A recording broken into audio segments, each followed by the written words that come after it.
এটা হচ্ছে যারা বিরোধী দলের রাজনীতি করে তাদের তো স্ট্র্যাটেজি হচ্ছে সবসময় আলোচনায় থাকা। অনেক দেশেরই পার্লামেন্টে হয় মারামারি, চেয়ার ছোড়াছুড়ি এরকম হয়। তো এখন আমরা কি খারাপ এক্সাম্পলটাকে টানবো নাকি আমরা ভালো কিছু এক্সাম্পল তৈরি করব? জামায়াত ইসলামীও ধরেন তারা তো নিষিদ্ধ ছিল। তাদেরকে সেটা আইনগতভাবে করুক বা নির্বাহী আদেশে যেভাবে করুক নিষিদ্ধ ছিল। তাকে অপসারণ যদি করার বিষয়টা আমরা সবাই একমত হই, সেটা আইনগত প্রক্রিয়া আমরা করতে পারি। নির্বাচনের পর বিজয়ী হয়েছেন। আসলে প্রথমত এমপি হয়েছেন, পরবর্তীতে সংসদে গিয়েছেন, মন্ত্রিত্ব পেয়েছেন। আসলে অনুভূতিটা কেমন ছিল? আমার কাছে নতুন আ কোনো খুব বেশি অনুভূতি এড করে নাই। কারণ হচ্ছে আমার কাছে নতুন অনুভূতি বলতে কি ধরেন আ উম পাওয়ার জায়গাটা আমি যেটা মনে করেছি ডাকসু পিডি হয়েছে ২০২০ সালের ১১ই মার্চের নির্বাচনে ১২ই মার্চ ফলাফল ঘোষণা হয়েছে।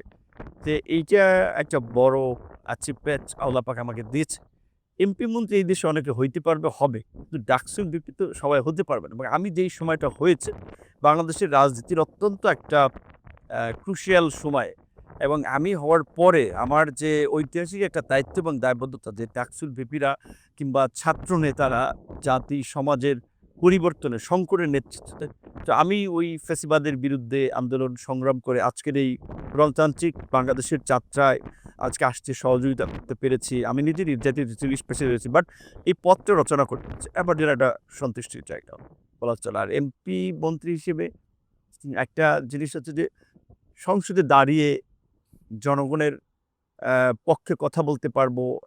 আমার নির্বাচনী এলাকা তথা আমাদের প্রতি তো ওভারঅল দেশের মানুষেরই প্রত্যাশা যে আমরা দেশ, জাতি, সমাজের পরিবর্তনের জন্য কথা বলবো। মানুষের কল্যাণের জন্য কথা বলবো। সেই জায়গাতে একটা ভালো লাগা তো আছেই যে সকলের জন্য কথা বলতে পারবো। এতদিন কথা বলেছি মিডিয়াতে বা বিভিন্নভাবে আনঅফিশিয়াল। এখন তো পার্লামেন্টের মতো একটা সার্বভৌম জায়গায় দাঁড়িয়ে কথা বলতে পারবো। এটা তো নিঃসন্দেহে একটা ভিন্ন রকমের অনুভূতি তো দেয়। একটু জানতে চাই সংসদের ১ম যে অধিবেশনটা গত ১২ই মার্চ হলো। আ একটু অভিজ্ঞতা জানতে চাই এই বিষয়ে। কেমন ছিল? আ সংসদের ১ম অধিবেশনে বলতে গেলে আমাদের তো ১ম ই ছিল। কাজেই সংসদের রীতি-নীতি, কার্যপ্রণালীর সাথে পরিচিত হওয়া, এটা তো একটা ভিন্ন অভিজ্ঞতাই জীবনের ১ম অভিজ্ঞতা। ভালোই লেগেছে।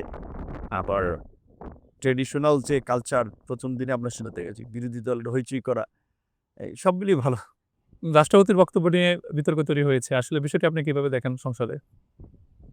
এটা হচ্ছে যারা বিরোধী দলের রাজনীতি করে তাদের তো স্ট্র্যাটেজি হচ্ছে সবসময় আলোচনায় থাকা। মিডিয়া, পত্র-পত্রিকায় যেন তাদের ইস্যুতে একটা হেডলাইন করে একটা নিউজ হয় এটা।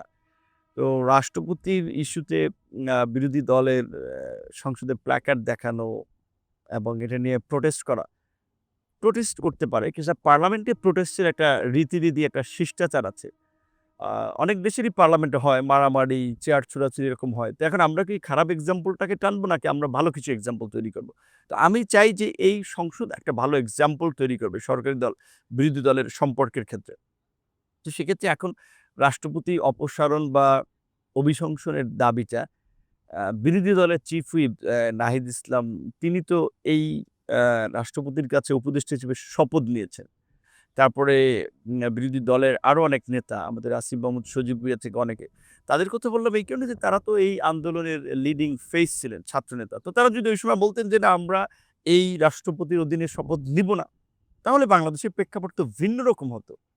প্রয়োজনে আপনার প্রধান বিচারপতিকে দিয়েও শপথ নেওয়ানো যেত বা অন্য একটা প্রক্রিয়ায় শপথ নেওয়া যেত। সেই এক্সাম্পলটা তো তারা সে সময় ক্রিয়েট করে নাই। এমনকি জামায়াত ইসলামীও ধরেন তারা তো নিষিদ্ধ ছিল।